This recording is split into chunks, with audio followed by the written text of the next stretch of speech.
Welcome back. My name is Aaron Berkowitz. I'm here with the JLJ and with Elizabeth Rosenberg, who was born in Brooklyn and acquired a master's and doctoral degree researching the ramifications of the transmission of trauma from Holocaust survivors to their offspring.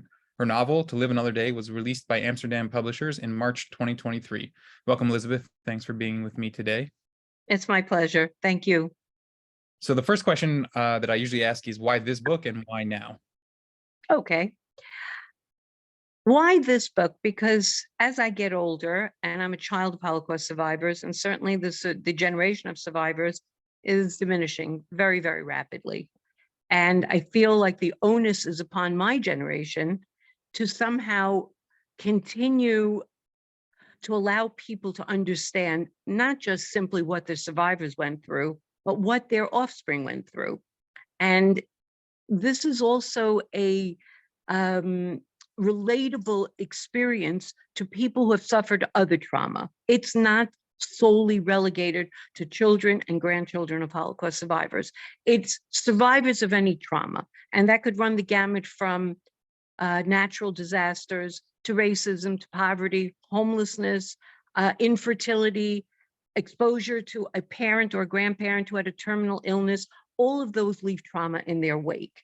And not being able to identify that there are specific symptoms that go along with trauma is to ignore something that people of my parents' generation went through. So on some level, it's paying homage to my own parents to say, we know what you went through, and we know what a job you did in trying to put the pieces together, focusing and concentrating on being immigrants in a new country with no language, no resources, no family, no job skills, nothing but the will and perhaps the faith and the desire to survive, have a family. And I guess on some level, the bigger picture is the faith in God, in Hashem, and saying, we're not going to be destroyed.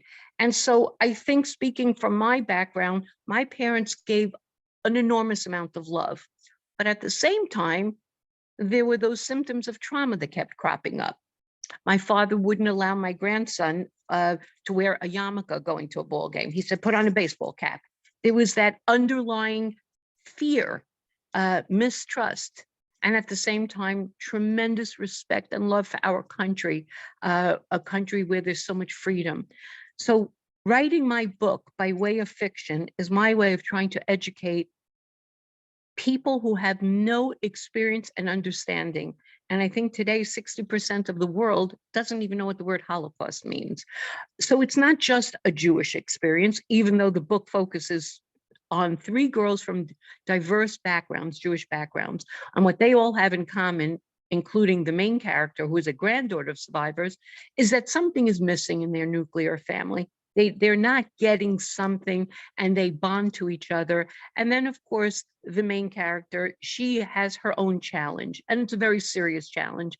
And she looks to her grandmother's strength and endurance and resilience and courage to know what to do with her life and how to go about fixing. And I think that concept of tikkun is very important for people who suffer trauma. So it's interesting to me you picked fiction. No, I would assume with your background, it's more scientific, let's say. So why fiction versus perhaps a more nonfiction approach? Because I think I'll reach more people by way of a story than by just being very clinical. I do have in mind to write, well, first of all, this book is the first in a trilogy.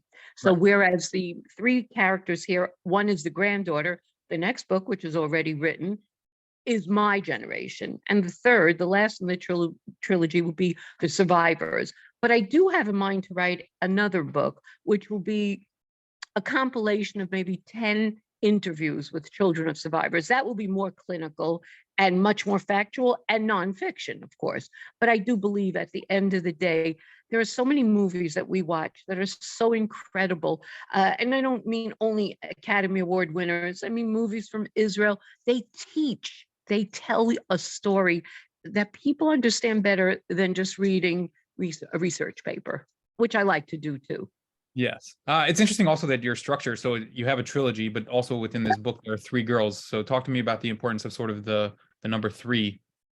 Oh, that's interesting. 3 is not a mystical number for me. It's not a religious meaning, like 7 in the Jewish religion holds a lot of, there are 7 days of the week, 7 days of nuptials after we get married, 7 days lahavdil when someone dies, 7 days of Shiva. So 3 doesn't hold any number to me, but I think I needed 3 different characters to get across my message of what I was trying to show. And again, the diversity is very important to me. I don't want this book to simply be labeled and thought of, oh, well, it's about Holocaust survivors and their children. Well, I'm outside that experience, so therefore this book couldn't mean anything to me. Sure. It's interesting also, as I am a 3rd generation, so my grandparents were survivors, but it's interesting sort of as I was reading the book. I guess I'm male, so it was interesting sort of seeing perhaps the pressure put on women to sort of reproduce as a response to the Holocaust, which I don't think I've considered in its totality before. Can you speak on that as sort of like how girls perhaps deal with that trauma a little bit differently? I think that's a very fascinating point that you bring up, something I definitely would like to think about, but I'll give you some answer to that. First of all, I would tell you that I've gotten comments and feedback excellent from male readers. In fact, if you look on Amazon right now in the reviews, there is one from at least one male reviewer. It's stellar. He let me know he was crying at points in the book, and he found it, like yourself, he's a grandchild. And the literature out there about grandchildren is very strong. I mean, there's at least 6 decades worth of research, and children and grandchildren after your generation, it's not applicable anymore. But speaking to the different roles assigned to granddaughters as opposed to grandsons, I do have an answer for you. I actually thought of it right now. Granddaughters were seen as an extension of the matriarch, and their job is to reproduce. And that goes along very traditional lines.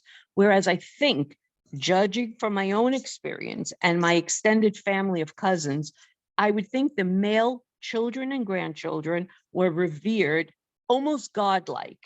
That there, and again, if you want to say this is very traditional in Orthodox Judaism, probably some of that. But I do know that survivors who had a first child who were born male, they were almost considered like the Messiah, like, oh my God, like a boy carrying on the name, a boy who will say Kaddish for me. I think in that regard, they had a greater value, and therefore less was placed on them in terms of expectation. For the girls, you had to be perfect, you had to be very pretty, very slim, get married, have children, and that's it. But the boys, the one job was going to be, and again, this is just my response to you, say Kaddish for us and carry on the name. Yeah, it's interesting also that sort of the women in a traditional sense did become more of a propagistic, almost like to propagate, and it was important as to that they understood almost the boys' experience or the grandparents, the Holocaust survivors' experience, so that they could somehow pass on that story in a way. Yeah, I would agree with that. Something also that came up in this is sort of the idea of competition around women. You were saying that, and maybe that ties back to this idea of like how they have to sort of compete for boys' attention or compete in some way to become the best person to pass on. How do you sort of see the competition among the characters in your story? Well, among the 3 girls, there was no competition. They were extraordinarily supportive of each other on a different level, meaning there was no jealousy. I don't believe that was ever my intention. And more people that read the book and write comments to me or text me, and people are seeing things that I didn't even intend, similar to art. You can look at a painting and I can look at a painting and we're going to see 2 different things. I don't see jealousy whatsoever in this book. Now, among the other 3 characters, meaning 3 does come up a lot in the book.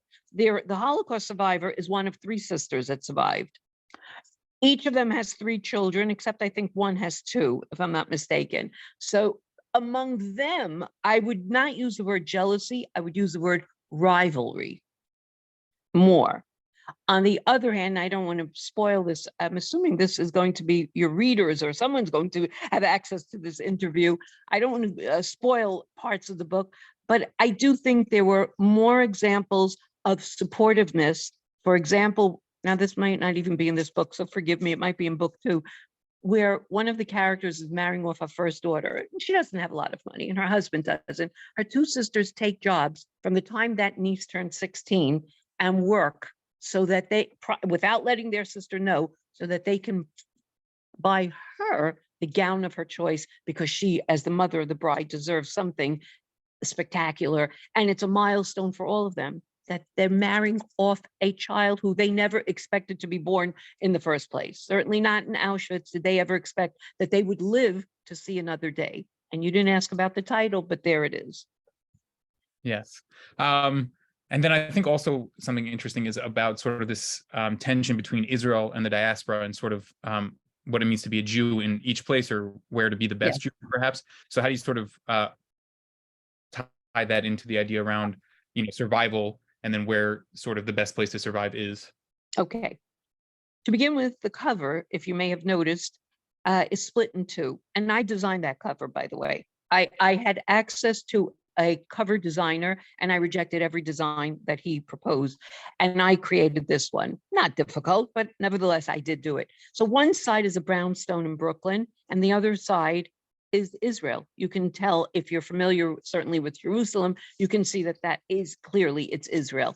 And then, of course, the main character, Faye, she's standing there contemplating being between 2 worlds. She chooses to go to Israel when she endures a trauma in her life. And again, I don't want to be more specific and ruin the storyline. Why Israel? Because she obviously grew up hearing from her grandmother that Israel was the compensation for survivors. There are people that would say that had the Holocaust never happened, Israel would never have become a state at that time in 1948. So that was somewhat of a compensation. So Israel takes on a greater meaning. The more Zionistic and the more of a believer a person is, the more they believe that Jews belong in Israel. And I think that for the survivors, they all wanted to go to Israel. Now, I know that firsthand. My mother had a visa. One of her sisters could not get a visa, and my mother was not leaving her. Not the sister who carried her on the death march. She was not. So when her sister couldn't go to Israel, none of them went, and they all emigrated to America. So I think there's that generational feeling that Israel is ours and we are safe in Israel. And should anything ever happen of any magnitude or any proportion ever again, we have our homeland. And in fact, if you look at the anti-Semitism, which is rampant and it's out there, but in Israel, they're strong and they're holding strong, and they're not going to be bullied, and it will never happen again what happened in 1942 and 43 and 44 and 39 and so forth. So I think that's the message of Israel. And the fact that the main character chooses Israel as her safe haven and the place where she escapes to and goes to heal and have a life, I think it's very significant. It's not coincidental. She didn't choose Paris. She could have. I love Paris. I love Rome, but she chose Israel because, you know, the expression in Hebrew, Libi b'mizrach anochi b'toch ma'arav. Many Jews feel that way. I'm here in the West, but my heart, my soul is there. Or maybe it's not the West, the East and the West, and so forth. But that's the gist of it, I would say. I think also this idea of secrets comes up a lot. You know, when we talk about trauma, oftentimes trauma is perpetuated through silence or the lack of revealing. Yes. So how do you balance this idea of silence and versus family? You know, we're talking here about support and the women as supportive, but there's also this idea of self and withholding. Right. Here's what I would say to that. In the case of the young lady in the book, the heroine, Faye, her need and desire to keep the secret of what happened to her was to protect people that she loved. She did not want to traumatize them. So she took on herself the burden of her own trauma and pain and what happened to her to spare others. And I think that too is learned behavior, because in this family, similar to my own, and by the way, the book is not a line by line copy of my own family. I've had many family members call me and say to me, who's this? Who's that? Because, and they are not. They are a compilation and an amalgam of dozens of people that I know. But the fact is that in my family, my mother spoke primarily of her home life, the life that she enjoyed for the 20 years before she was taken to in the ghetto first and then taken to Auschwitz. So that's what I grew up with. But in my research, what I did uncover was for most children of survivors and even grandchildren, the fact that parents talked too little or too much was equally devastating, because those who said nothing, it led their children to imagine much, much, much worse. The imagination went rampant with, oh my God, did this happen to my parents or my grandparents or great grandparents for that matter? So not talking about it or not saying enough came out the same for the descendants, for the offspring. But as far as the silence, I do believe that survivors, there was a code almost among most of them. There were things they didn't talk about. I considered doing research on what's never talked about, which is sexual depravity. I mean, I don't know how much you've studied or read or looked into this. There is, and I have, there is virtually almost no information out there. You have to dig pretty hard. And here and there, it's only a reference. The one thing that I read that stood out in my mind, I happen to have seen an excerpt of a book by a German woman who found out, she's probably my age, she found out sometime 20, 25 years ago that her grandfather was a high-ranking Nazi, and he was beyond cruel. What he did to Jewish males, torturing them to death, specifically in a sexual way. And she said when she found out that that's what her grandfather did, she had herself sterilized. She said she never wanted to bear any child who would have the DNA of her grandfather. That shook me, and I mean really shook me, because it led me to understand a lot went on there. Rape and degradation and depravity and God knows what else. But that's, in my opinion, the biggest secret of the Holocaust. And I think it's just understood. We're not talking about it. I don't even know in 50 years from now if it would be necessary. It's too much pain. There are people that believe the grounds of Auschwitz is holy and nobody should ever go back there, even though every year, thousands of tourists come and go there and pay their respects and to see it, just to be there. But there are those who believe that that ground is hallowed because so much Jewish blood was spilled and what happened to them. It's not just the survivors that came out, but what actually happened to the ones that were murdered there brutally. So I think that's the secret. Other than that, in the family, I think the other secret was to protect the grandmother because of what she went through, the burden of making her happy, and the secret of what she never revealed to her family. I think that would about be it. Yeah, I mean, it's interesting with the sort of the secrets as sort of both harmful. It's interesting that as you're mentioning in your research that it's too much and too little are both sort of end up in the same place. That's something I hadn't considered before, but it is quite interesting in thinking around sort of the crafting of narrative in and of itself. There's the classic sort of quote around Aaron, the high priest, who was allowed to sort of lie. He sort of was able to tell stories, and that sort of brought people closer together. And it's interesting when you're sort of thinking around this research as well, that there's a way to craft the story the right way, even if it's not, let's say, true, quote unquote, but there's still an effective way to tell a story. Yes. Really interesting in considering things, especially around what you're talking about, the things that we don't talk about. I know with my own grandmother, who was in Auschwitz as well, that she was experimented on in certain ways, and it took her 40 years to tell anybody about it post facto. And so it's interesting to sort of think about how trauma creates silence, and then sort of maybe ways to break out is to create the narrative that sort of makes sense and is enough but not too much. That's all very interesting in sort of how we think of stories themselves. I agree. I actually agree with that. And I think that for every survivor that couldn't speak of what happened to them, or forget about what happened to them, what they witnessed, what they saw with their own eyes, what they smelled, I think that there is no timetable. And I think many died never revealing. My father was in slave labor for 4 years in the Hungarian army. The only thing that I ever knew about what happened to him was because he had dentures. And I remember as a child being physically sick when I would see that little cut by his bedside where he would take out his dentures at night. And I must have asked once, why don't you have teeth?